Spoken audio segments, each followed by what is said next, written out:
Welcome to YouTube E3 Live. This is YouTube Gaming's first ever coverage of E3, the Electronic Entertainment Expo. Nice. We here at Rooster Teeth, we're going to be your host for the next 3 days, excuse me. We're going to be here Tuesday, Wednesday, and Thursday live from the show floor every single day. We're going to have, not just us, we're going to have other YouTubers from big gaming channels. We're going to have developers, we're going to have demos, we're going to have trailers, but most importantly, we have cupcakes. My name's Bernie Burns. I'm Gavin Free. I'm Ashley Jenkins from The Know. I'm Adam Kovic from Funhouse. Hello. Now, I'm from Achievement Hunter, if you didn't know.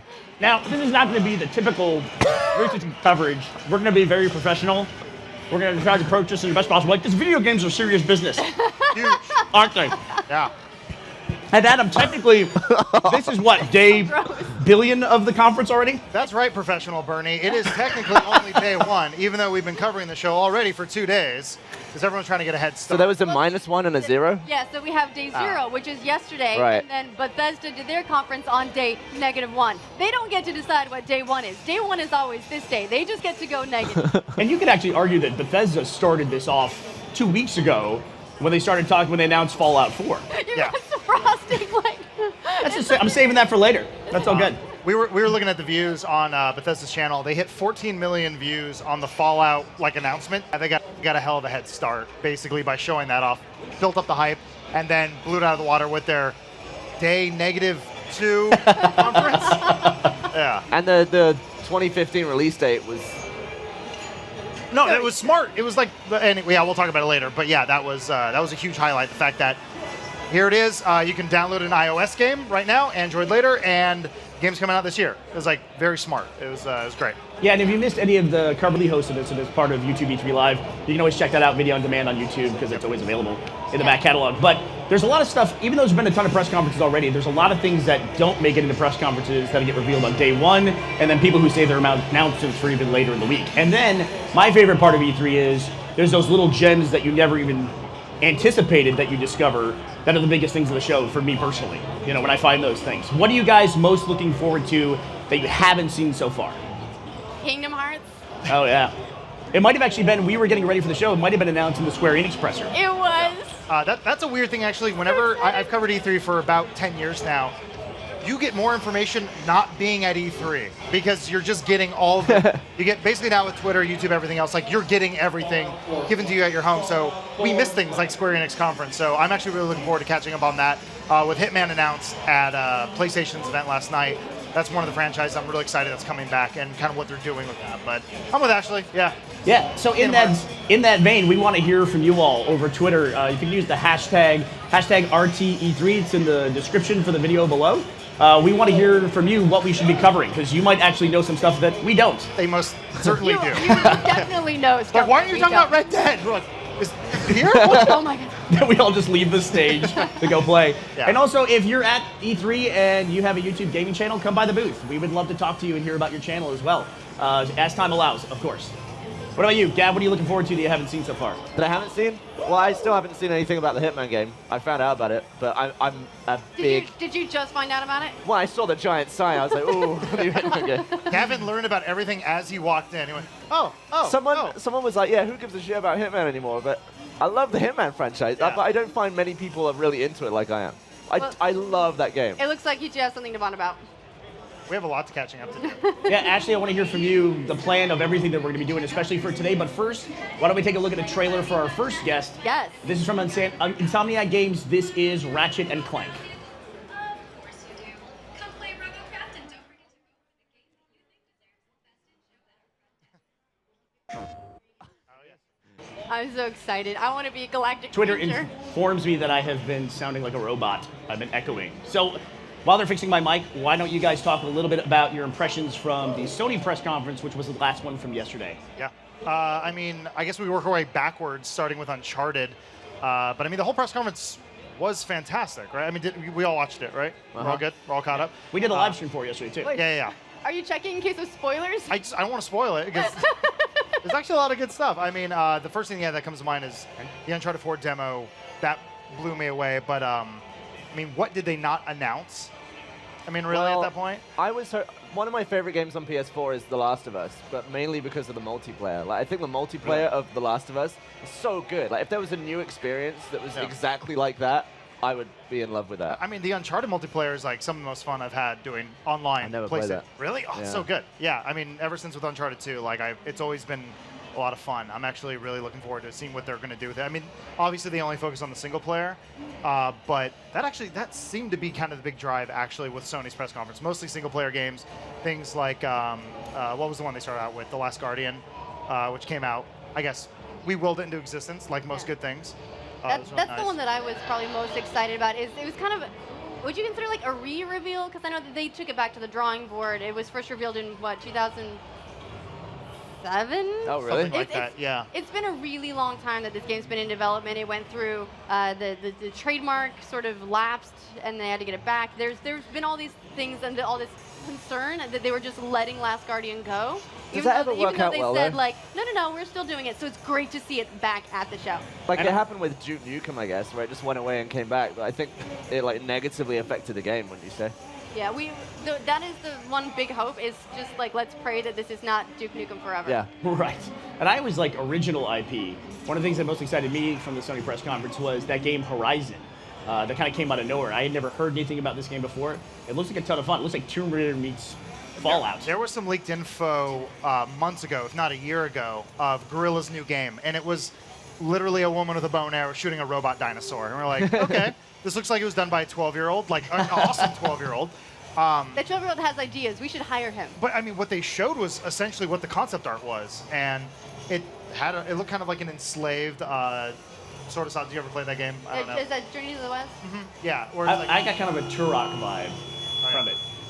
Sorry, I like to squeal every now and then. but That's it how was- excited it I am was about nice. Turok. It was nice to see a game that wasn't called Killzone from Guerrilla, and it was third person. It looked beautiful. It looked like it was showing off the hardware really well, and it looked big, and it looked original. So I was like, yeah, I was very excited by that. Okay. Well, the star, of course, the Sony press conference, everybody wants to know about one of the most popular series on the platform, which is Uncharted. Why don't we take a look at the trailer for Uncharted 4 now?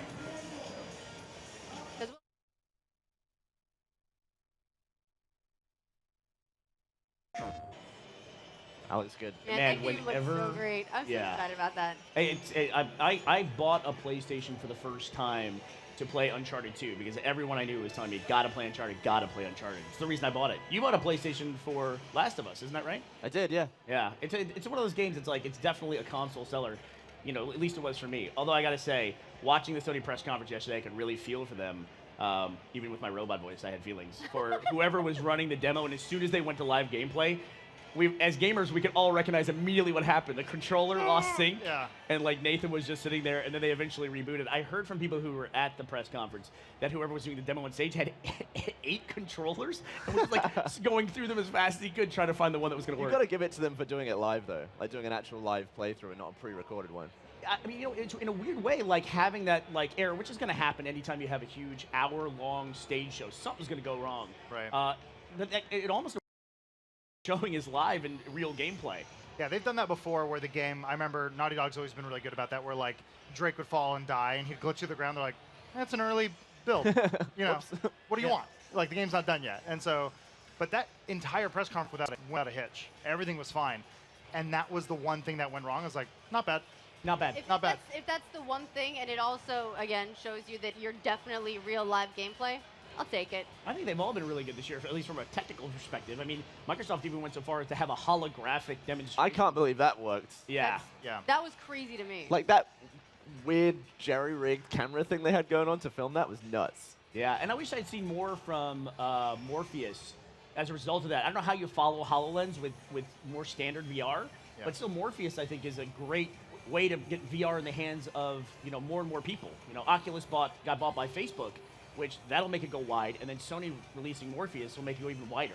It was kind of a weird thing considering there's been so much news recently about, you know, they opened another studio in the UK that's going to be focused on Morpheus projects, and they're looking at what a Q1 2016 release, something like that, I think, for Morpheus, or we're targeting something like that at least.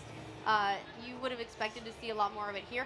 Maybe TGS, maybe Gamescom. Do you guys think that HoloLens and VR, do you think that's going to catch on in the way that like motion gaming didn't, besides the Wii? Yeah, I mean, to me, it feels like motion gaming without the gimmick because the stuff we're looking at is actually exciting. Whereas we used to look at the Kinect demo with the Star Wars kid thing, and it was like, I don't think anyone was losing their minds over that. The Minecraft thing yesterday was like, I could see that being a thing. That's really cool. Can I just say that the dance games, like Dance Central, was like the shit for Connect. That was for me. That was the reason to have Connect. You and a lot of other people. I got moved. A lot of other single got mothers moved. love that thing. Hey. They're doing great. That table though, that I HoloLens just use table it for thing, fitness. the setup they had would be so cool if we could replicate that, like do achievement hunter stuff, where we could like have verses on the table and like just actually filming inside the video game. the That'd way be they like do. the That'd scene be in so Star Wars where they cool. make chess together. We'd all just be like yelling at a table. Like, Yeah. come on. Yeah, I was thinking that'd be a cool way to watch esports. Like if you were watching a Dota match or something like that, you could be like in the game, and it's a new way of watching entertainment. Like it's something like, different that's exciting. Interactively watch the video, I guess. You can like zoom in where you want to go, move around. Like that was crazy. Well, one of the more exciting parts of the Sony press conference was, a more traditional gaming experience, but one that people still love nonetheless, and that was Call of Duty Black Ops 3. We have a trailer for that. Why don't we take a look at it? Let's do it.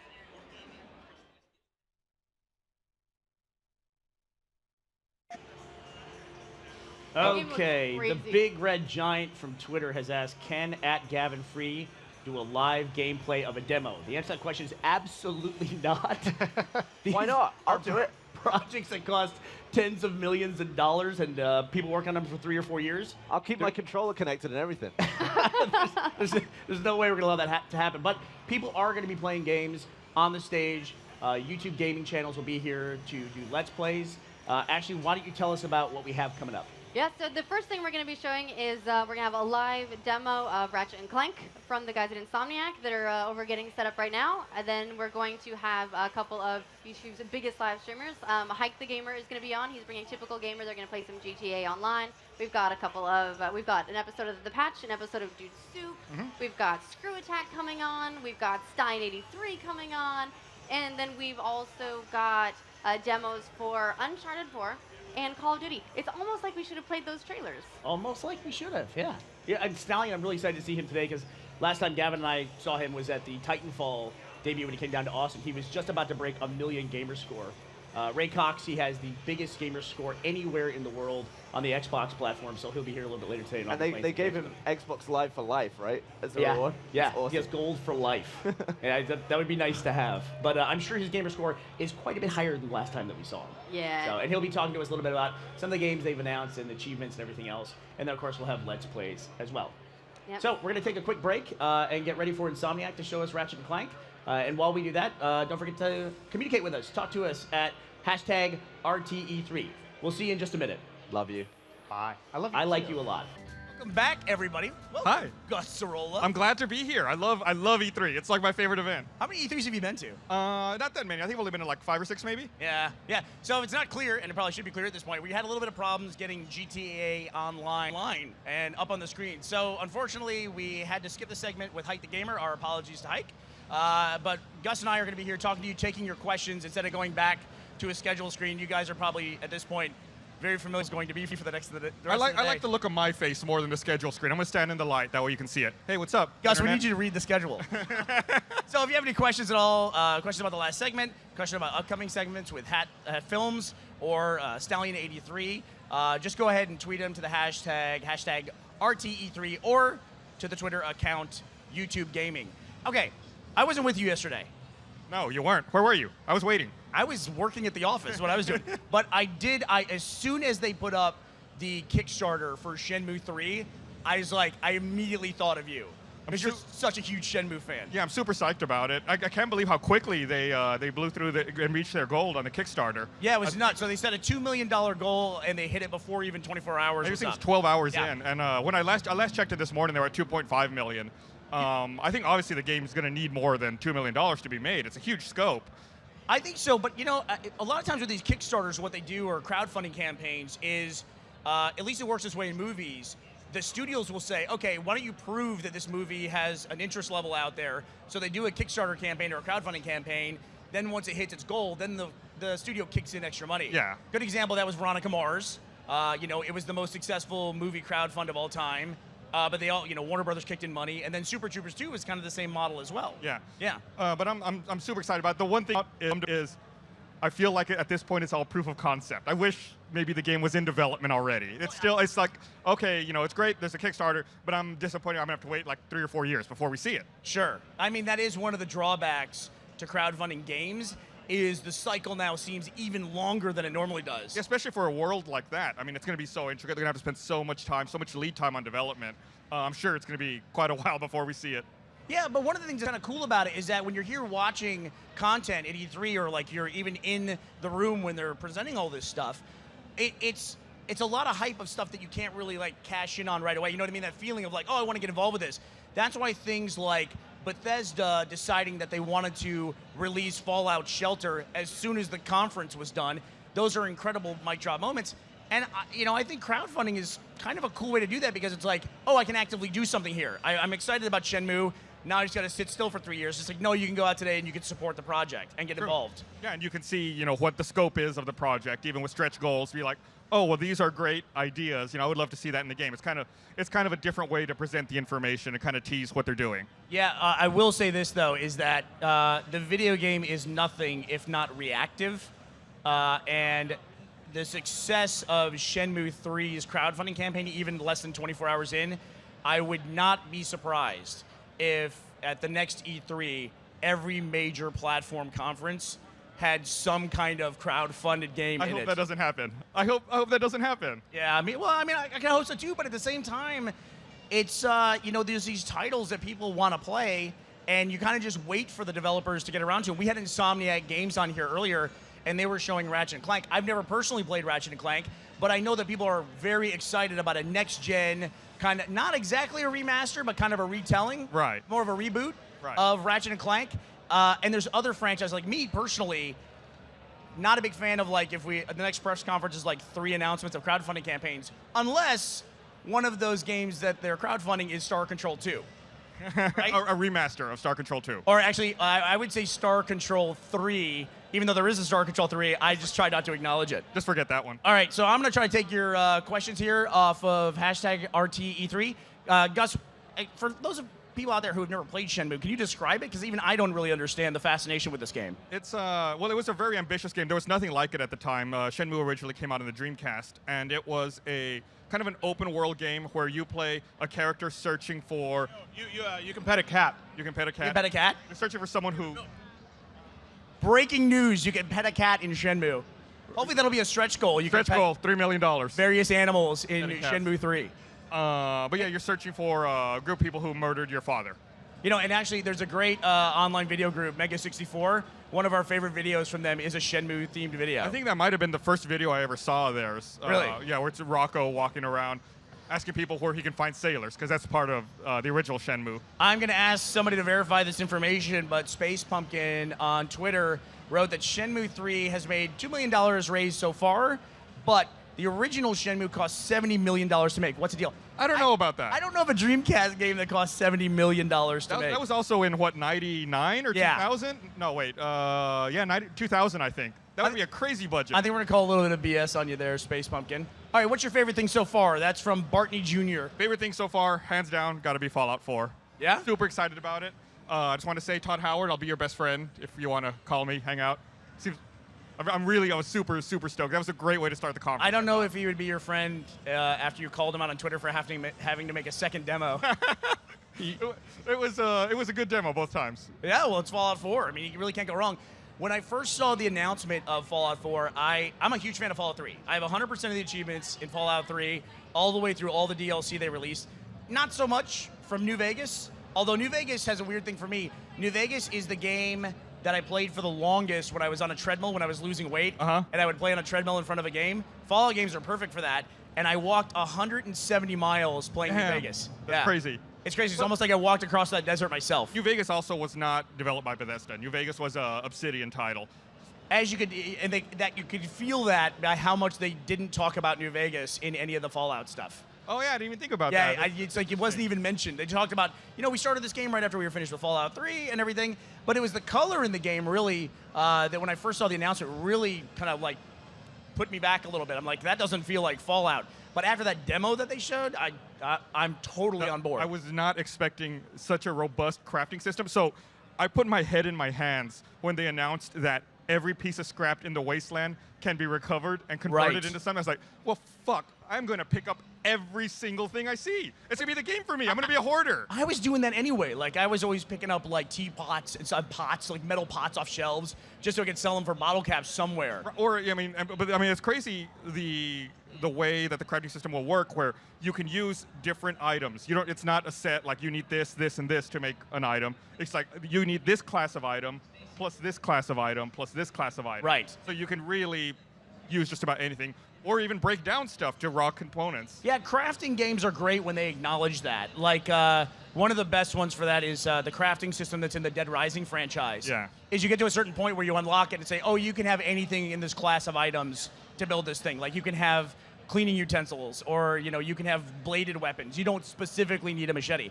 That kind of stuff I like. What I like even more in the Fallout franchise is that they were very clear to say in the presentation that, hey, look at all the stuff we built. We built the crafting system. You can modify your weapon in ways that just seemed infinite to me when they were showing it. Yeah. You can build structures now. But they were very careful to point out that you don't have to do any of those things. Right. You don't have to play that way. Same thing with the base building mechanic, where they showed The structure defenses. stuff, yeah. They said, this is all there. You can do it if you want. If you don't want to, you don't have to bother with Just it. ignore it, yeah. But that's going to be my world. That's going to be the game for me. It's just going to be a crafting and base defense game. Yeah, and it's like, it seems like they've beefed up too, like, areas that you essentially liberate. Like, there's very few of those in, like, Fallout 3 where you can, like, it's usually like you complete the quest and it just kind of changes the area a little bit, usually, hopefully, for the better, at least the way I played the game. But it seemed like now these were going to be persistent spaces that you were going to have to do something to defend from raiders and things like that. Right. It's almost like, you know, I think in Fallout 3, the closest thing might have been like Megaton, because you could have a place to live there and and go back more frequently. But this is more like distributed all over the world. That's if Megaton still existed after you finished the quest there. Didn't exist for everybody. Yeah, you said you played it as a good person, so I assume Megaton is still there. Yeah, mine is definitely still there. Okay. I know someone who collected all of the bobbleheads. He was trying to collect, he finished Fallout 3, he went back to try to collect all the bobbleheads, and he had blown up Megaton. Right. And he could not get that bobblehead. There was another one in a vault. One of the achievements was to collect every bobblehead in the game, and there was one in the vault where if you did not get it, you were out of luck. There was like, you're gonna have to do another playthrough, and there was nothing you could do about it. Somebody, Justin Katie, Jammin' Rocks 117 said, "What is the deal with petting cats in that game? Is that a big thing, or is that people actually making fun of it?" He's going back to Shenmue. Lawrence with the info. Oh. All right, so there's a cat. You can adopt a cat. It's by the gas station.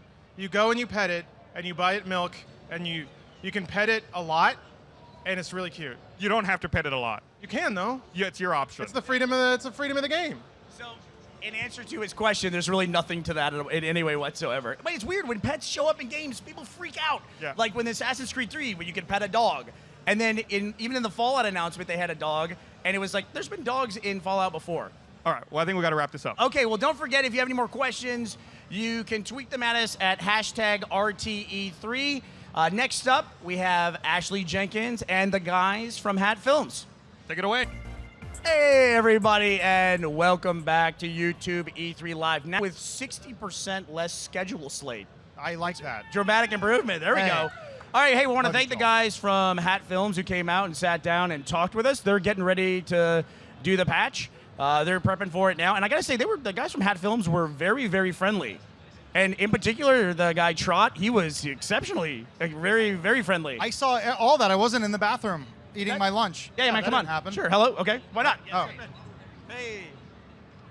All right, thanks. What's your name? George. All right, George, thanks. We're not doing anything or anything like that. Okay. That's okay.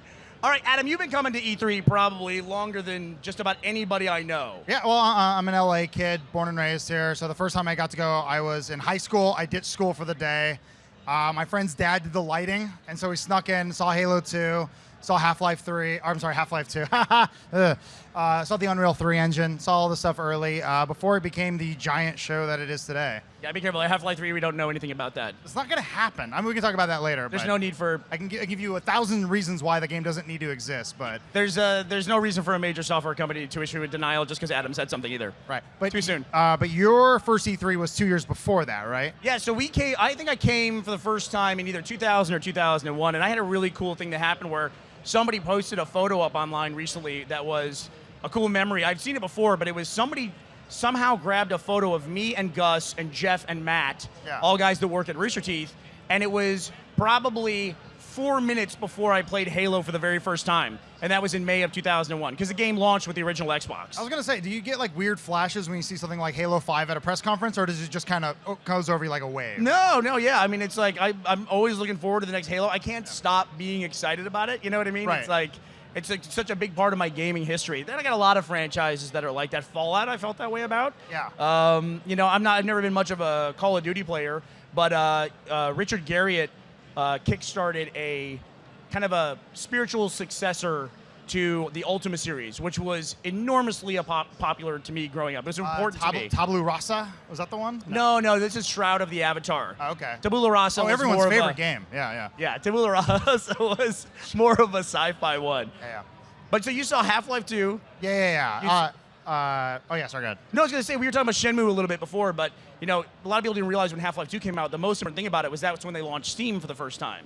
Just about, yeah. So they didn't even talk about any of that stuff. It was just the physics demo. And they're like, and this game's going to come out next month. And then, of course, it didn't. It got delayed. It got leaked, all that stuff. I think even that was the year the Doom 3 demo was here. And someone, like, just stole it out of the disc tray and then uploaded it online. Like, Awful. It was a wild year. I didn't do it.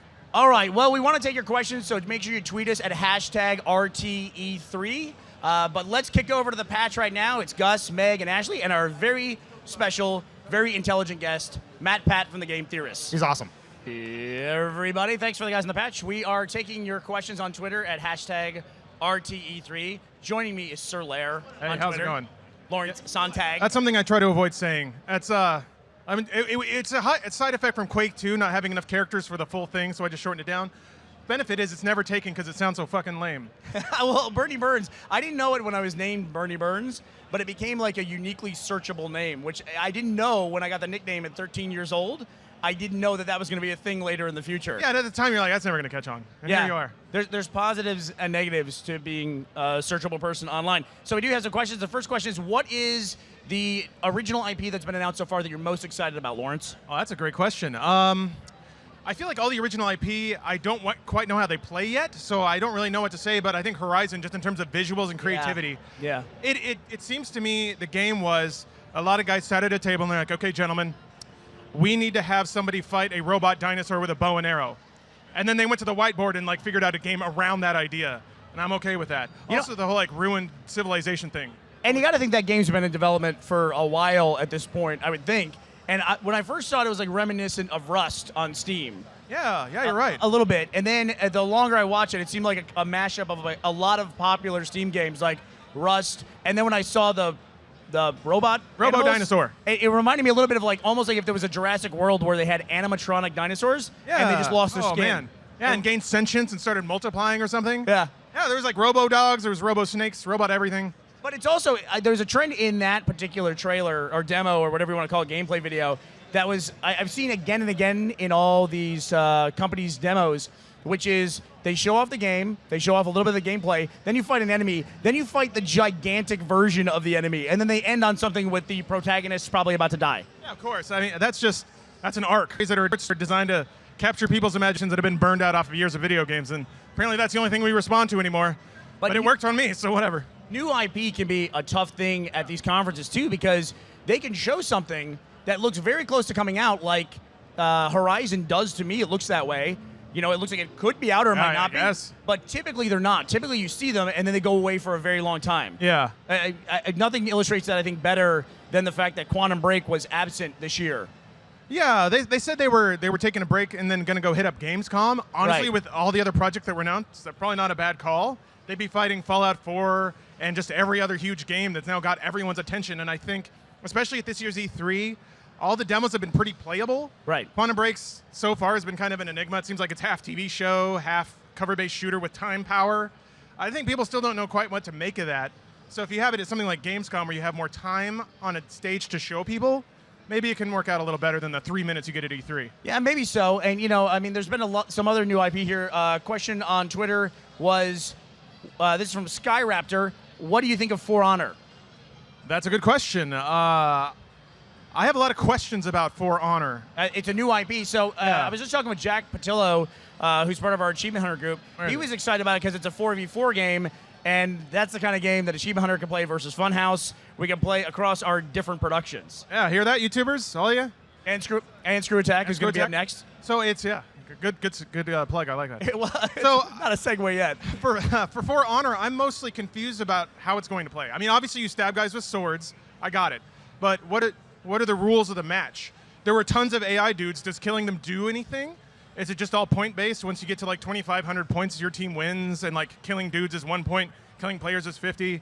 How does the combat actually work? Is it just rock, paper, scissors? I don't know any of this stuff. Yeah. It could work, but it's also pretty weird that, and maybe there is a campaign to it, but Ubisoft just basically said, here's a multiplayer game, and we're going to sell it presumably for $60. I hope that works. Right. It hasn't well in the past. In the past. The first game that I remember like that was the game Shadowrun on the Xbox 360. Man, Shadowrun. That was a full retail game that was multiplayer only, and it came out the exact same time as the Halo 3 multiplayer beta, which was free.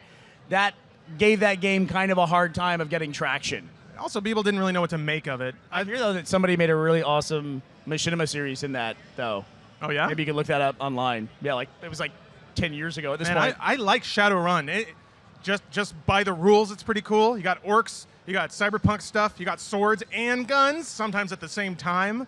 So the setting's pretty cool. I actually like that game too, but people just didn't know what to make of it. And this is not a new IP, but something I'm excited about because of new platforms it's going to be available on is Elite. It says Elite's been around since '85. Yeah, old wireframe stuff. Yeah, it was all like vector graphics, and I can remember even at that when I played Elite the first time when I was a kid. I had the same feelings that I have when I see like demos for No Man's Sky now, where you have like this endless possibility of systems and everything's enormous, but. It's interesting now to see that game coming back around and making its way to new platforms. In a lot of ways, It's an original IP for a lot of gamers. It kind of is, and that's kind of what's happening, right? This seems to be a trend, because you guys mentioned Master of Orion. Right. That's coming back. Doom is coming back. And it's kind of just like spiritual remakes and with modern aesthetics.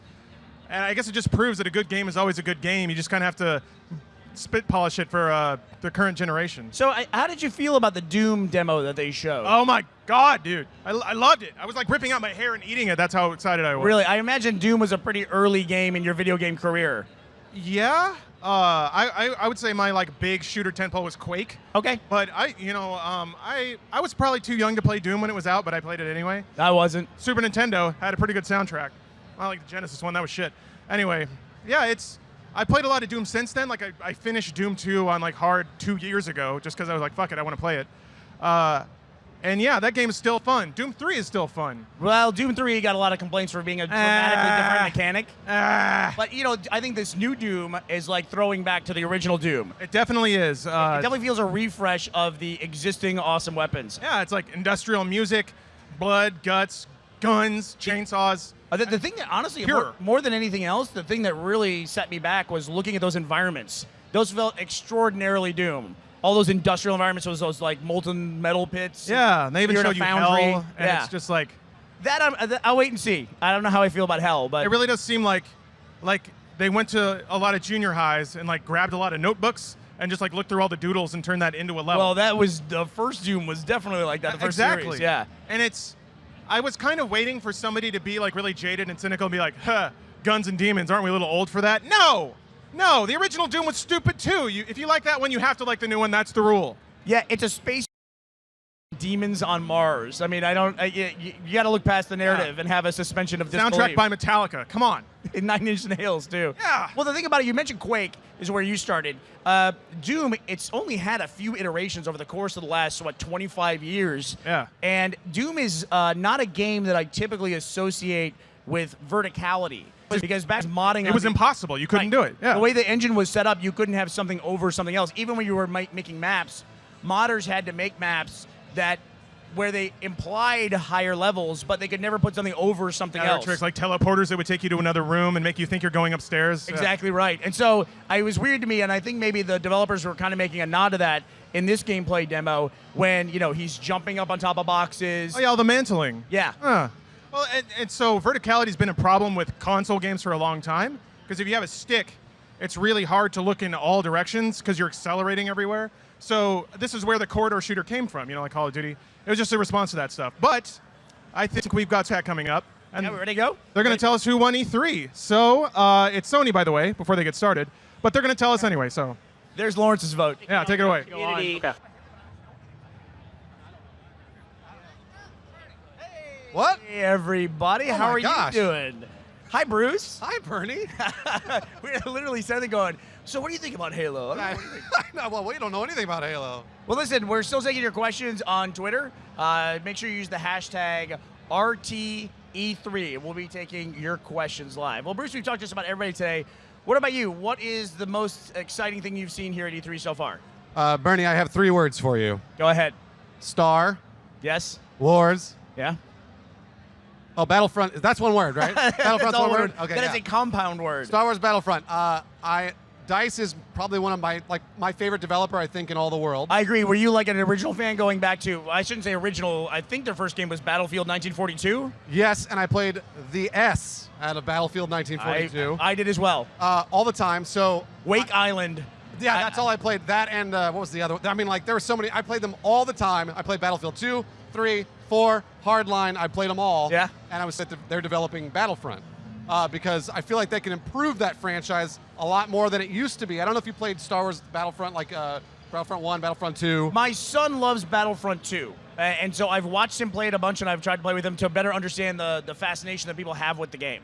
They're okay. They're not that good. Yeah, as a spectator, I would agree with that assessment. And DICE really knows what they're doing and how to make those sorts of games accessible for everybody. Yep. But also they're like easy to learn, hard to master type of thing. Yep. And that's what DICE does the best. That's why I'm so excited about Star Wars Battlefront. The more gameplay I see, the better. And I cannot wait to play it. I have always been very, very, very happy with everything that DICE has done. I have to admit that I did fall out of the Battlefield franchise just for sake of time. Of course. And, but everything that I played, I loved. I even loved Battlefield 2142. Of course I did. Yeah, with the mechs. I thought the mechs that they did in that Battlefield game were some of the best mechs I've ever seen. Like, and they were, I don't even remember, was it 10 years ago that game came out? I was probably, it was like 8 to 10 years. I mean, that was just an expansion. That wasn't even a full game that they Right. released. Like DICE knows what they're doing. And it wasn't really until Titanfall that I saw anybody do mechs as well as that. Yes. I know there's stuff like Mech Warrior. That's a little bit different. That's more of a sim-style mech game. But like a hardcore run-and-gun action with mechs, yeah, Battlefield 2142 is great. So, likewise, I'm very excited to see like how they take what they've done before in Battlefield and how they take those mechs the way they did before and apply it to an AT-AT or an ATST. I don't really know what the pilotable vehicles yet are in Battlefront. I think anybody knows all of them. Yeah, but I think they're all going to be stuff that we know and love, like Yeah. the AT-ATs, the ATSTs. I saw speeder bikes. I saw, the Hoth speeders. I mean, I think pretty much anything that we want to pilot in the Star Wars universe is going to be accessible in Battlefront. Yes. And DICE knows that. They know that we want it.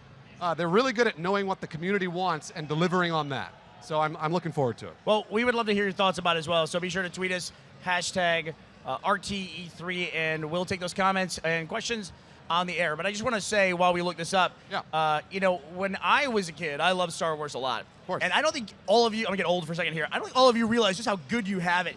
After the Star Wars movies came out, after Return of the Jedi, we got like a Christmas special with Carrie Fisher and at Chewbacca's house for the holidays. Star Wars Holiday Special. It was garbage, yeah. And that's where Boba Fett was introduced for the first time. Yeah. It was actually between. Was that where Boba Fett was the first time? Yeah, and it was after Episode 4 of Star Wars. So I was going to say, so we didn't even get anything after Return of the Jedi. Really, as a kid, I would have taken anything to do with Star Wars. Remember the Ewok movies? There were the Ewok movies. I love those. And there was the vector-based arcade game, and there was a Return of the Jedi arcade game. Yeah, those are both as good. well. But there was nothing. And then I remember when X-Wing and the TIE Fighter series came out on the PC, I was like, thank God. This is like 10 years later. Finally, there's more Star Wars stuff. Now it's like every time I look up, there's something new related to Star Wars. There's like 4. I can look that direction and see 4 Star Wars things, including Star Wars Infinity. So be very happy that you guys have tons of Star Wars stuff. Absolutely.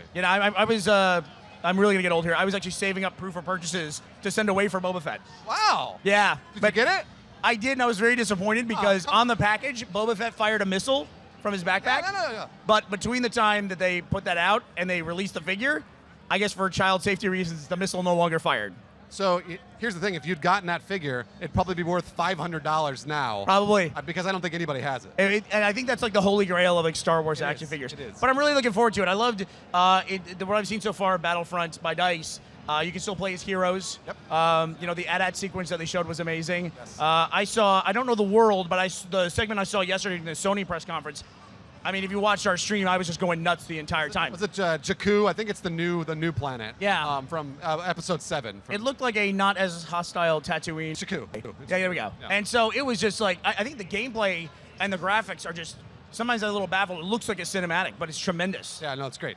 So what, do we have any questions? Or Yeah, let me look here. Let me look. answer, because they're all going to be flaming us about how Star Wars Battlefront sucks and how we shouldn't like it as much as we do. So I'm using Joel's iPad, which is like the slowest iPad in the world. oh man. Let me see. Oh yeah, Joel has like the iPad Zero. It's the one before the one. I understand too that our hashtag RTE3, we should, I guess, apologize a little bit. We're using the same hashtag that a Irish television station uses. So they are very confused at this point as to what's going on there. Luckily, it's a little bit after hours in Ireland. I lost it again. I'm sorry. No, that's fine. It's fine. You have to vamp on my behalf. Where's Joel? We need Joel for the RT3. Whatever. Well, either way, I mean, like I could talk about Star Wars forever, unfortunately, and I don't want to kill the audience with all the Star Well, Wars. it's a great stuff. year for it. I mean, are you excited about the J.J. Abrams movie? You don't know how excited I am. I wasn't excited before until I saw that preview last year. So Listen, dude, I am such a J.J. Abrams fan. I'm almost embarrassed to admit that I have a Felicity box set at home that is signed by J.J. that Abrams. was like the first television series he developed, right? Yeah, I wish that I had the Boba Fett that fired the missile, but instead I'll take the Felicity signed box set by J.J. Abrams. Whatever you say, Bernie. Whatever you say. Yeah, right.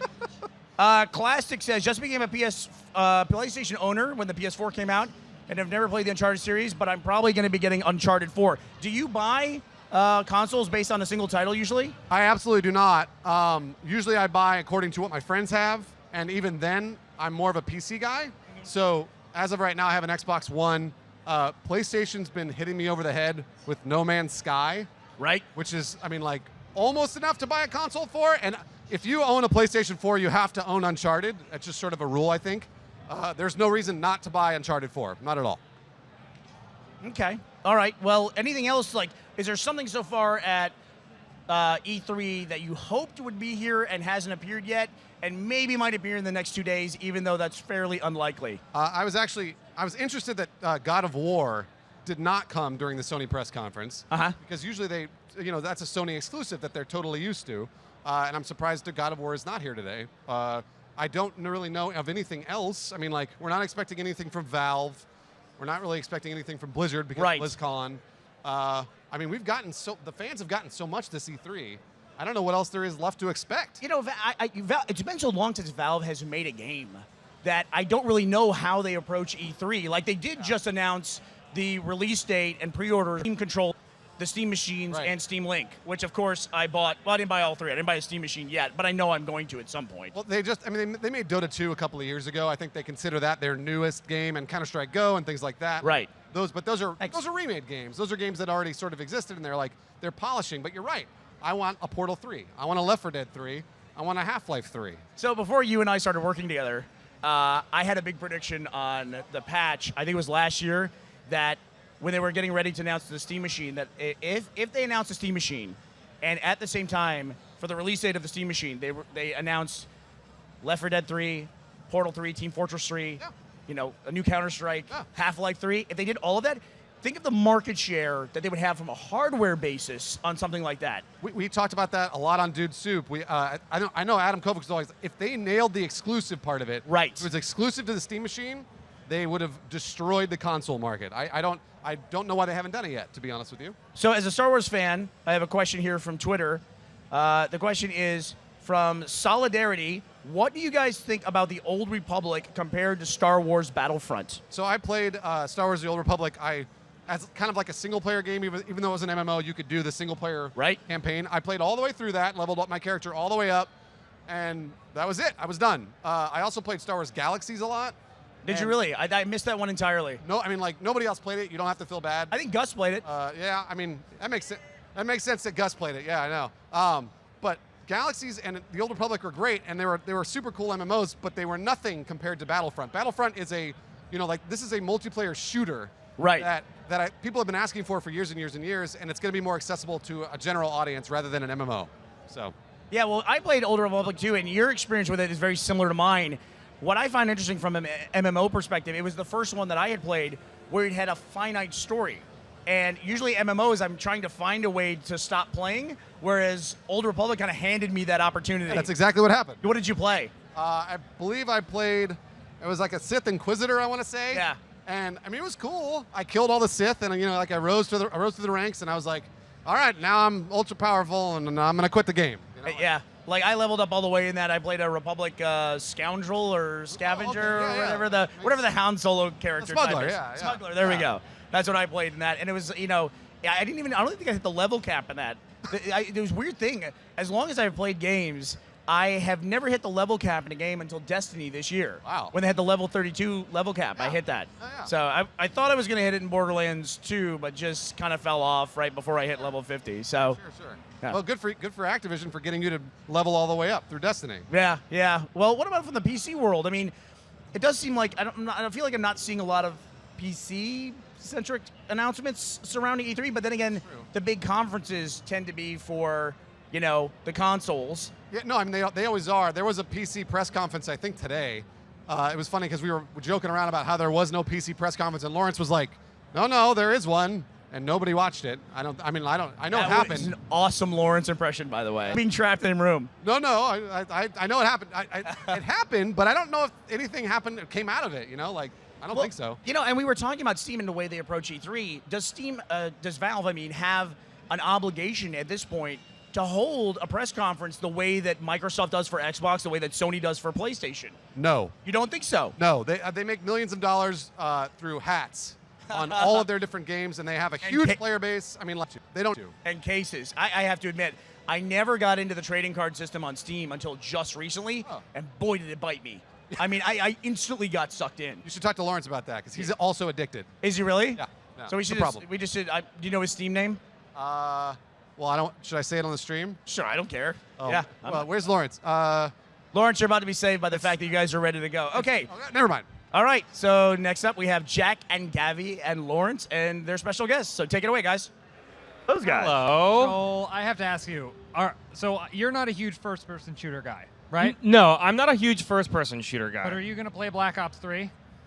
I'm going to watch y'all play it and make my They're still right decision. over there. No I know. pressure. I'm going to watch you guys play it and make my decision. Are you going to play? I'm definitely interested in it. Uh-huh. Like, for a long time, it's been another campaign, and then it's just playing through it again. Right. This looks like it's a whole new kind of experience. I like the idea of being able to play with a bunch of friends. Like they were saying, every single mission is kind of a different experience. Right, and the campaign is co-op. Is that correct? Yeah. So you could play a mission, but you'll see it from one perspective and play it again and see it from a different perspective. Uh-huh. Because it's always kind of been my opinion that like when you're playing through these single-player campaigns, you are always with like a group of dudes. They kind of like show you where to go, and Right. now it's nice that group of dudes are your actual friends. Imagine you could be the group of dudes. Well, you and I and everyone else could be the group of dudes. We're going to be answering questions on Twitter if you hashtag us, hashtag RTE3. Yeah, so not the feel free- radio station in Ireland. The No, other apparently, which is a thing. But feel free to ask us questions, and I'll be taking them from here and talking about them. So we already answered at Dismiss Racer's question, is the campaign co-op with friends? The answer is yes. Yes. Which was one of the things James is looking forward to. Declan Thomas wants to know, what game would you guys like to see be remastered or remade from our childhood? James, this is a tough one for you, I know. Oh, it's tough. It's tough. Oh, I said before, I don't want games to just be about repackaging the same old things over and over again. I like agree. when there's a certain amount of time has passed and we can do an HD revisiting of the game. I'm excited for Final Fantasy VII. So that's what I was going to ask. Is that something that you're interested in? Final Fantasy VII is a situation where yes, I am definitely interested in that, but other games that haven't been out too long, like a God of War 3 remaster, like do we need it? Like it looks pretty good. When A I played Last it of Us The remaster? Last of Us remastered. I thought you were going to say Aladdin. We're bringing it back. We're Actually, bringing back I would Aladdin. play Aladdin for the Super Nintendo remastered. I You would do play- flips off people's heads. and you ride the carpet over the lava. Kickstarter. For me, what game would I like remastered? Rebel Assault. Okay. I loved Rebel Assault 2, and I would like to play it like with fewer live-action cutscenes and just good graphics. I guess I have kind of a problem with just remaking the game and playing that same experience again. It won't feel the same. I feel like it's double. I mean, not even double dipping for the company, but like the experience that I had as a child, I will never re-experience that again. Yeah. So I don't need that. I've got my memory. But that's just me. I understand the argument of kids today aren't going to play Final Fantasy VII, and it's a good enough story that they should play it. I understand that. Yeah, I guess so. Though, I'll just tell them. I like to take the kids and I like to sit them down and say, listen, kids, I'm going to tell you about a comet, and I'm going to tell you about Midgar, and I'm going to tell you about all these things. Mm-hmm. And then they've already ignored me, and then they go back to playing the actual games that they enjoy. Moving on, this is a question that everybody gets asked when they're up here on the Twitter wall. At SolidFox91 wants to know, what are we most excited for in E3? This specific E3 that's been shown already? Yes. I'm going to go Horizon.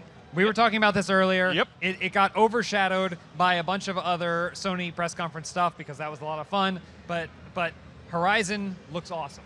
I agree. Horizon, the gameplay looks really cool. But more importantly for me, I really love the world. I'm super excited to find out what happened there, what the society looks like, why it ended up the way it did, why it's like cavemen fighting robots. It's not addressed in the trailer, and I love that, and I'm super excited to find out. I'm also excited for Battlefront, of course. Well, yeah, obviously Battlefront. I think, then you can play back to you play Rebel Assault again. You're just going to hog all the X-Wings, aren't you? Yep. Crash them right into the ground and keep going. I might, it depends on which side I'm in. I might hog AT-ATs, I might hog AT-STs. Yeah. Or I might not play it because, as we already established, not a shooter fan. But you might change your mind. I'm actually totally going to play Battlefront, I think. This is not a question from Necrovore666. Okay. But he says I look well dressed. What do you think? How do you think I look? Wait, he's saying that he looks well dressed, or not you? Joel, not a question, but you look quite well dressed. I think you look great, Joel. Thank you, James and Necrovore. Let Joel pick the tweets. It's a perfect question. So Patrick Martin, 3Face240, wants to know which series is done. Like, which series do we feel like is tired at this point? I don't know. I mean, again, it keeps going back to these remasterings. Like maybe. Well, hold on. I'm gonna say it. I'm gonna say Shenmue. Sorry. Well, sorry. You really upset Gus back there. No. It's just here. There's a reason why there hasn't been a Shenmue 3 until now. Explain right? that reason to me. I would love to hear. Because the other two didn't sell very well. Oh my gosh. Well, what about the argument? Well, the console died that it was on, and it's not the game's fault, James. Nope, because Shenmue 2 is on Xbox, which sold quite well. Are you sure? The Xbox? But the thing about Shenmue is that I respect its role in history. In the history of gaming, it was like a pioneer. It was like almost like a prototype for games like Mass Effect and all kinds of bigger, huge, like even Telltale games, stuff like that. Like, it's this huge progression of how can we tell a story, how can we tell a narrative, how can we make you feel like you're in a real, living, breathing world. I'm worried that if we go back to it, it's not going to feel the same. Yeah, honestly, like I didn't play Shenmue, so my opinion means nothing. Yeah. Obviously. Well, for more reasons than just not playing Shenmue. But the game, the footage that they showed looks dated. I mean, like the style looks dated. The style of gameplay looks dated. In their defense, it does take place during the 1980s in Japan. Take us back to Horizon. Well, I guess that's about all the time we have. We're going to be doing some more questions a little bit later, I think. Is that correct? No, we're not. We're done with the questions for tonight. All right, we're done with the questions for tonight, but we'll be taking all your questions. #RTE3. For now, we're going to throw over to Bernie, who's on the main stage.